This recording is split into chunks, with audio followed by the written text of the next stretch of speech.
नमस्कार दोस्तों हम देख रहे थे हिंदी शिक्षण विधियों के 500 अति महत्वपूर्ण प्रश्न। दोस्तों आज ये हमारा भाग नंबर 8 रहेगा, जिसके अंदर हम 351 से लेकर 400 तक के महत्वपूर्ण प्रश्न देखेंगे। इसके साथ अगर दोस्तों आप 1 से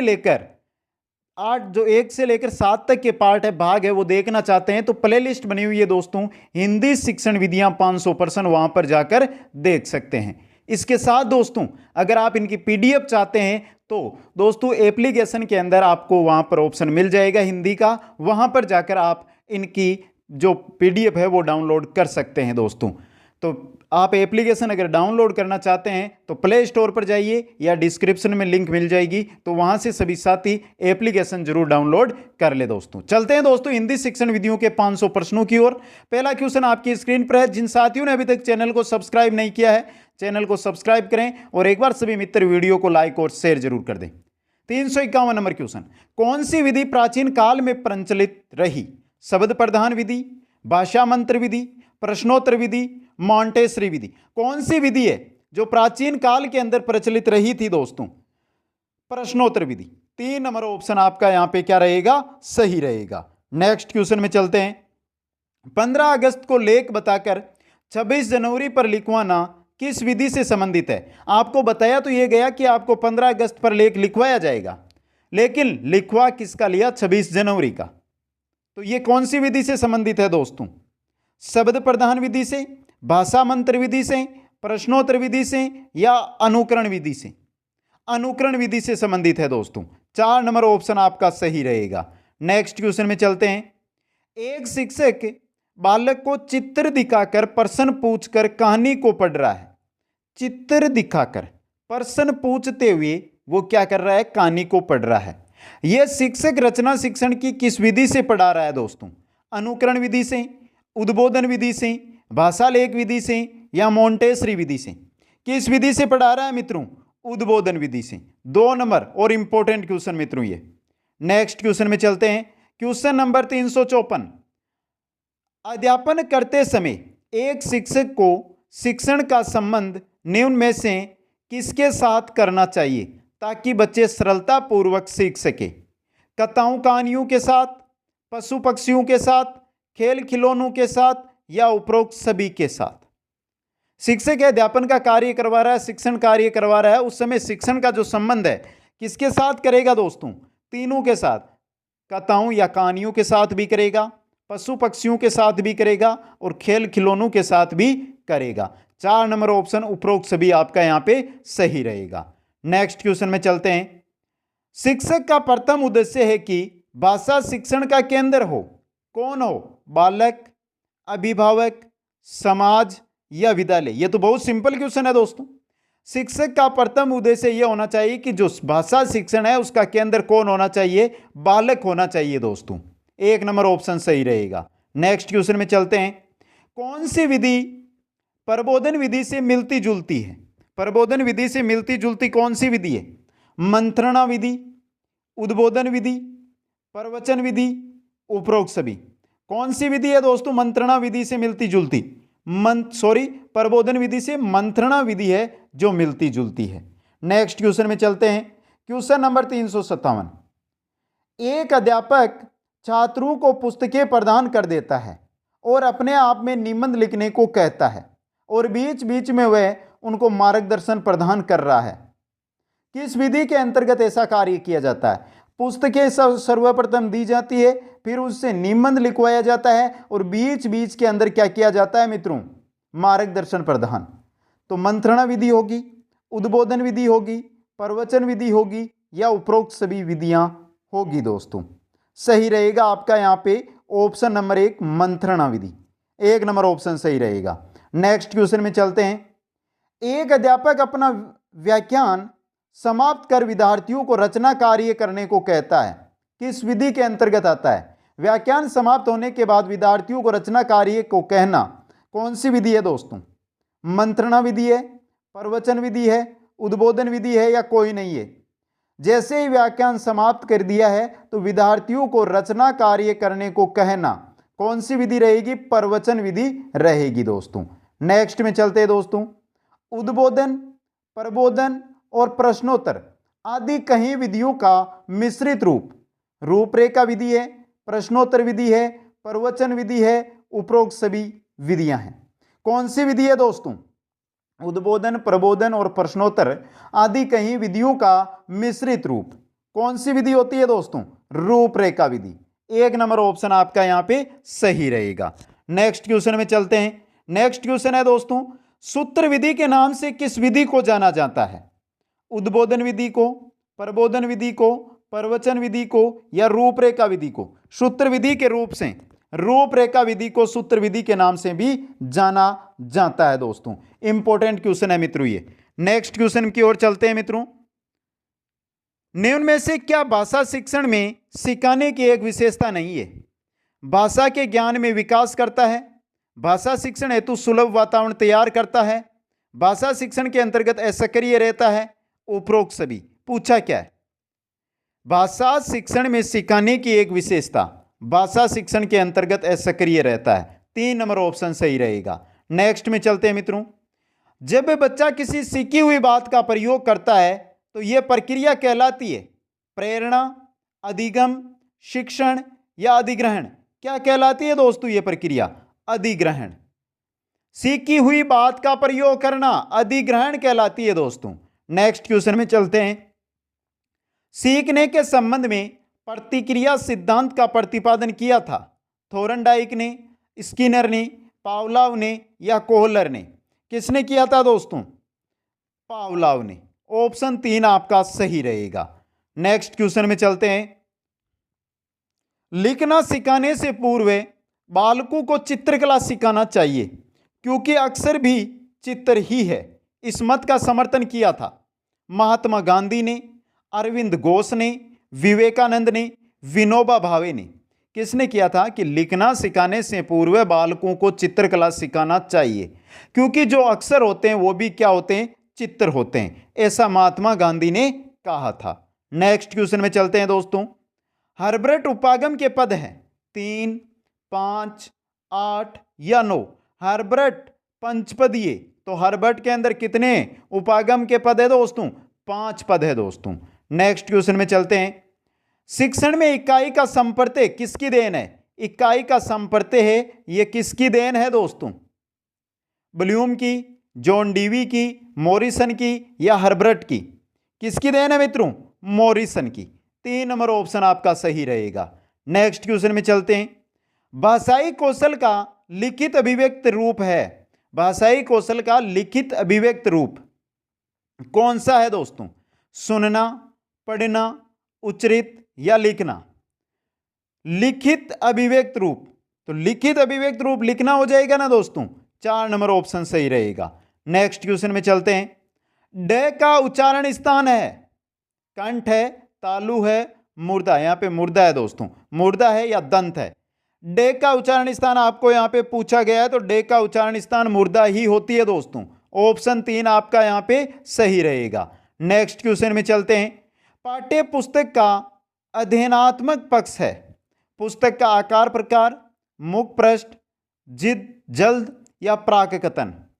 पूछा क्या है यहां पे कि पाठ्य पुस्तक का अध्ययनात्मक पक्ष होता है प्राक कथन। 4 नंबर ऑप्शन सही रहेगा। नेक्स्ट क्वेश्चन में चलते हैं। वैचारिक सामग्री है, वैचारिक सामग्री कौन सी है? संरचना है, मूल विषय वस्तु है, शब्दावली है या व्याकरणिक है? कौन सी होती है दोस्तों? मूल विषय वस्तु ही वैचारिक सामग्री होती है। 2 नंबर ऑप्शन आपका सही रहेगा। नेक्स्ट क्वेश्चन में चलते हैं। सर्वे दर्शे साधन है चलचित्र, चित्र, चित्र विस्तारक या रेखा चित्र? दर्शे सर्वे साधन आपको यहां पे पूछा है तो चलचित्र ही दर्शे सर्वे साधन है दोस्तों यहां पे। नेक्स्ट में चलते हैं। नाटक का संबंध किस ज्ञानेंद्रियों से है? मुंह से है, कान से है, कान व आंख से है या आंख से है? नाटक का संबंध, नाटक का संबंध दोस्तों नाटक के अंदर हम देखते भी है और सुनते भी हैं तो मतलब कान और आंख दोनों से हैं। 3 नंबर ऑप्शन सही रहेगा। नेक्स्ट क्वेश्चन में चलते हैं। सत्र की समाप्ति पर प्रयुक्त मूल्यांकन होता है नियोजनात्मक मूल्यांकन, निर्माणात्मक मूल्यांकन, निदानात्मक मूल्यांकन, संकलनात्मक मूल्यांकन? 70 की समाप्ति पर प्रयुक्त मूल्यांकन होता है, वो होता है संकलनात्मक मूल्यांकन दोस्तों। यहां पर आधा तय रहेगा, ऑप्शन 4 सही रहेगा। नेक्स्ट क्वेश्चन में चलते हैं दोस्तों। ब्लूप्रिंट ढांचा तैयार करने में उपयोगी नहीं है। शिक्षक निर्मित सामग्री, शिक्षण के लक्ष्य, पाठ्य वस्तु के प्रकरण, प्रश्नों के प्रकार। ब्लूप्रिंट ढांचा अगर आप तैयार कर रहे हैं तो उसके लिए उपयोगी इनमें से क्या नहीं है? शिक्षक निर्मित सामग्री उनके लिए उपयोगी नहीं है दोस्तों। नेक्स्ट क्वेश्चन में चलते हैं। क्वेश्चन नंबर 375, उपचारात्मक शिक्षण है सीखने संबंधी कठिनाइयों का ज्ञान प्राप्त करना, अध्यापन संबंधी कठिनाइयों को दूर करते हुए शिक्षण किया जाना, बालकों की वर्तनी संबंधी कठिनाइयों का पता लगाना, शिक्षण की विशेष संबंधी कठिनाइयों का पता लगाना। उपचारात्मक शिक्षण क्या होता है? अध्यापन संबंधी कठिनाइयों को दूर करते हुए शिक्षण किया जाना दोस्तों। 2 नंबर ऑप्शन आपका यहां पे सही रहेगा। नेक्स्ट क्वेश्चन है दोस्तों हमारा 376 नंबर का। भाषा कौशल है शिक्षण कराना है, अधिगम कराना है, अनुदेशन कराना है या दक्षता प्राप्त करना है। शिक्षण कौशल क्या होता है दोस्तों? भाषा कौशल के द्वारा दक्षता प्राप्त की जाती है। तो 4 नंबर ऑप्शन आपका सही रहेगा। नेक्स्ट क्वेश्चन में चलते हैं। प्रोजेक्ट विधि में शिक्षा प्रदान की जाती है सैद्धांतिक शिक्षा, जीवनोपयोगी शिक्षा, बेसिक शिक्षा या नैतिक शिक्षा। प्रोजेक्ट विधि में कैसी शिक्षा प्राप्त की जाती है दोस्तों? कैसी शिक्षा प्राप्त की जाती है? जीवनोपयोगी शिक्षा प्राप्त की जाती है। 2 नंबर ऑप्शन सही रहेगा। नेक्स्ट क्वेश्चन में चलते हैं। प्रस्तावना का मुख्य उद्देश्य है उद्देश्य कथन करना, प्रस्तुतिकरण करना, नवीन ज्ञान ग्रहण हेतु तत्पर करना या सामान्यीकरण करना। प्रस्तावना का मुख्य उद्देश्य होता है नवीन ज्ञान ग्रहण करने हेतु छात्रों को तत्पर करना दोस्तों। 3 नंबर ऑप्शन सही रहेगा। नेक्स्ट क्वेश्चन में चलते हैं दोस्तों। नेक्स्ट है, मौखिक अभिव्यक्ति का आवश्यक गुण है गतिशीलता, ग्राह्यता, प्रभाव उत्पादकता या उच्चारण की शुद्धता। मौखिक अभिव्यक्ति, बात किसकी कर रहे हैं? मौखिक अभिव्यक्ति का आवश्यक गुण होता है उच्चारण की शुद्धता दोस्तों। 4 नंबर ऑप्शन आपका सही रहेगा। नेक्स्ट क्वेश्चन में चलते हैं। निम्न में से संयुक्त व्यंजन है, इनमें से संयुक्त व्यंजन कौन सा है दोस्तों? तो दोस्तों आपने पढ़ा होगा संयुक्त व्यंजन कौन कौन से होते हैं दोस्तों? संयुक्त व्यंजन अक्षय, त्रे, गे, ये क्या है दोस्तों? संयुक्त व्यंजन है। तो आपका 1 नंबर ऑप्शन यहां पे क्या रहेगा? सही रहेगा। नेक्स्ट क्वेश्चन में चलते हैं। क्वेश्चन नंबर 381, मूल्यांकन का क्षेत्र परीक्षा से होता है। जो मूल्यांकन है इसका क्षेत्र परीक्षा से कैसा होता है? सीमित होता है, विस्तृत होता है, समान होता है या संकुचित होता है? कैसा होता है दोस्तों? मूल्यांकन का क्षेत्र परीक्षा से विस्तृत होता है। 2 नंबर ऑप्शन आपका सही रहेगा। नेक्स्ट क्वेश्चन में चलते हैं। उपलब्धि परीक्षण का उपयोग नहीं होता है वर्गीकरण में, श्रेणी विभाजन में, शिक्षक की कठिनाइयों का निदान में या शैक्षिक निर्देशन में। उपलब्धि परीक्षण का उपयोग नहीं होता है। किसमें नहीं होता है मित्रों? किसमें? शिक्षक की कठिनाइयों का निदान करने में दोस्तों। नेक्स्ट क्वेश्चन में चलते हैं। चिकित्सात्मक अध्यापन को कहा जाता है निदान, उपचार, निदान व उपचार या उपलब्धि। क्या कहा जाता है दोस्तों? चिकित्सात्मक जो अध्यापन होता है उसको निदान व उपचार कहा जाता है। 3 नंबर ऑप्शन आपका सही रहेगा। नेक्स्ट क्वेश्चन में चलते हैं। फटे पुस्तक की रचना के सोपानों का क्रम है। यहां पे दोस्तों पुस्तक की रचना के सोपानों का क्रम क्या है? तो सही आंसर आपको मैं यहां पे बता देता हूं दोस्तों। विशेष सामग्री का चयन, स्त्रीकरण और प्रस्तुतिकरण। सही रहेगा आपका यहां पे ऑप्शन नंबर 1 दोस्तों। नेक्स्ट क्वेश्चन में चलते हैं। क्वेश्चन नंबर 385, सर्वे दर्शे से शिक्षा से तात्पर्य नहीं है। सर्वे दर्शे से शिक्षा से तात्पर्य कौन सा नहीं है यहां पे दोस्तों? ऑप्शन देखिए। शिक्षा को अधिक रोचक बनाना, शिक्षा को स्थायी बनाना, शिक्षा को अधिक प्रभावकारी बनाना, शिक्षा को निष्प्रयोजन बनाना। शिक्षा को निष्प्रयोजन बनाना यह सर्वे दर्शे का तात्पर्य नहीं होता है। तो 4 नंबर ऑप्शन आपका सही रहेगा। नेक्स्ट क्वेश्चन में चलते हैं। सतत एवं व्यापक मूल्यांकन की विशेषता नहीं है विद्यार्थियों के विकास के पक्षों पर जोर न देना, विद्यार्थी का नियमित मूल्यांकन करना, गुणवत्तापूर्वक मूल्यांकन करना, विद्यार्थी की संप्राप्ति में सुधार करना। सतत एवं व्यापक मूल्यांकन की विशेषता यहां पर कौन सी नहीं है दोस्तों? विद्यार्थी के पक्षों पर जोर नहीं देना, जबकि जोर दिया जाता है इसमें, तो 1 नंबर ऑप्शन है सही रहेगा। नेक्स्ट क्वेश्चन में चलते हैं। सत्य व असत्य परीक्षण कहलाता है बहुसंख्यक के चुनाव परीक्षण, एकांतर प्रत्युत्तर परीक्षण, समरूप परीक्षण, बहुत रिक्त स्थान पूरक परीक्षण। सत्य व असत्य परीक्षण क्या कहलाता है दोस्तों? क्या कहलाता है मित्रों? एकांतर प्रत्युत्तर परीक्षण। 2 नंबर ऑप्शन सही रहेगा। नेक्स्ट क्वेश्चन में चलते हैं। रंगमंच अभिनय विधि है किसकी? गद्य की, पद्य की, नाटक की, व्याकरण की? रंगमंच अभिनय विधि, रंगमंच अभिनय विधि होती है नाटक की दोस्तों। 3 नंबर ऑप्शन आपका सही रहेगा। नेक्स्ट क्वेश्चन में चलते हैं। भाषा प्रयोग एक कौशल से संबंधित पक्ष नहीं है। भाषा प्रयोग एक कौशल से संबंधित पक्ष नहीं है। भाषा ज्ञान गम्य है, भाषा अभ्यास गम्य है, भाषा एक सामाजिक व्यवहार है, भाषा, यहां पे भाषा है दोस्तों, भाषा अनुकरणात्मक है। तो एक कौशल से संबंधित पक्ष यहां पे कौन सा नहीं है? भाषा ज्ञान गम्य है, यह नहीं है दोस्तों। 1 नंबर ऑप्शन सही रहेगा। नेक्स्ट क्वेश्चन में चलते हैं। उद्बोधन विधि का उपभेद नहीं है, कौन सा नहीं है उपभेद उद्बोधन विधि का? दृश्य विधान, अभिनय, कहानी और अनुवाद। सही रहेगा आपका ऑप्शन नंबर 4 अनुवाद दोस्तों। नेक्स्ट क्वेश्चन में चलते हैं। व्याकरण शिक्षा स्वतंत्र रूप से किस विधि में नहीं दी जा सकती? भाषा संश्रय विधि में, आगमन विधि में, निगमन विधि में, पाठ्य पुस्तक विधि में? व्याकरण शिक्षा स्वतंत्र रूप से कौन सी विधि में नहीं दी जा सकती है? भाषा संश्रय विधि के अंदर दोस्तों। नेक्स्ट क्वेश्चन में चलते हैं। B.S. ब्लूम ने शिक्षा में कौन सा नवीन आयाम दिया था? हर्बर्ट उपागम, मूल्यांकन उपागम, ICEM उपागम, मोरिसन उपागम? तो ब्लूम ने कौन सा नवीन आयाम दिया था दोस्तों, या नया उपागम दिया था दोस्तों? कौन सा दिया था? मूल्यांकन उपागम। 2 नंबर ऑप्शन सही रहेगा। नेक्स्ट क्वेश्चन में चलते हैं मित्रों।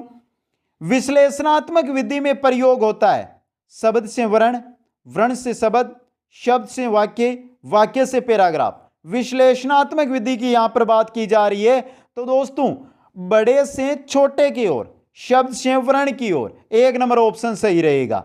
नेक्स्ट क्वेश्चन में चलते हैं। वर्तनी की विधिवत शिक्षा का ज्ञान किस स्तर पर और जाना चाहिए? प्राथमिक स्तर, उच्च प्राथमिक स्तर, माध्यमिक स्तर, उच्च माध्यमिक स्तर? वर्तनी की विधिवत शिक्षा का जो ज्ञान है किस स्तर पर दिया जाना चाहिए दोस्तों? किस स्तर पर? प्राथमिक स्तर पर। 1 नंबर ऑप्शन सही रहेगा। नेक्स्ट क्वेश्चन में चलते हैं। भाषिक सामग्री है मूल विषय वस्तु, प्रत्यय, शब्दावली, मूल विषय वस्तु एवं प्रत्यय। भाषिक सामग्री क्या होती है दोस्तों? मूल विषय वस्तु एवं प्रत्यय। ऑप्शन 4 सही रहेगा। नेक्स्ट क्वेश्चन में चलते हैं। बुलेटिन बोर्ड है सर्वे सामग्री है, दृश्य सामग्री है, दृश्य सर्वे सामग्री है, या कोमल सामग्री है? बुलेटिन बोर्ड क्या होता है दोस्तों? एक दृश्य सामग्री होती है जिस पर हम सूचना देख सकते हैं। तो 2 नंबर ऑप्शन दृश्य सामग्री। नेक्स्ट में चलते हैं दोस्तों। अधिक विश्वसनीय परीक्षण कौन सा है? शिक्षक निर्मित परीक्षण, मौखिक परीक्षण, आत्मनिष्ठ परीक्षण, परमापीकृत परीक्षण? कौन सा परीक्षण है जो अधिक विश्वसनीय परीक्षण है दोस्तों? कौन सा? परमापीकृत परीक्षण अधिक विश्वसनीय परीक्षण होता है दोस्तों।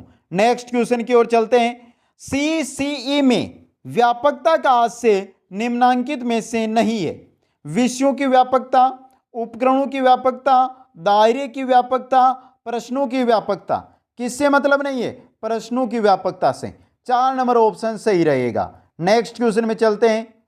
एक बालक जरूरत से ज्यादा अपने आप को असमर्थ समझ रहा है, वहीं भावना ग्रंथि से पीड़ित है और आत्मविश्वास को खो बैठा है। आत्मविश्वास खो बैठा है मित्रों, टाइपिंग मिस्टेक हो जाती है मित्रों, खो बैठा है।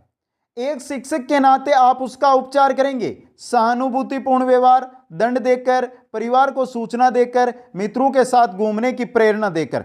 दोस्तों उसको आप सहानुभूतिपूर्ण व्यवहार के साथ उसका उपचार करेंगे। 1 नंबर ऑप्शन सही रहेगा। नेक्स्ट क्वेश्चन में चलते हैं। वस्तुनिष्ठ प्रश्न का प्रकार है, यहां पे दोस्तों प्रश्न है, ध्यान रखना। आलोचनात्मक प्रश्न, विश्लेषणात्मक प्रश्न, मिलान प्रश्न या व्याख्यात्मक प्रश्न? पूछा क्या वस्तुनिष्ठ प्रश्न का प्रकार?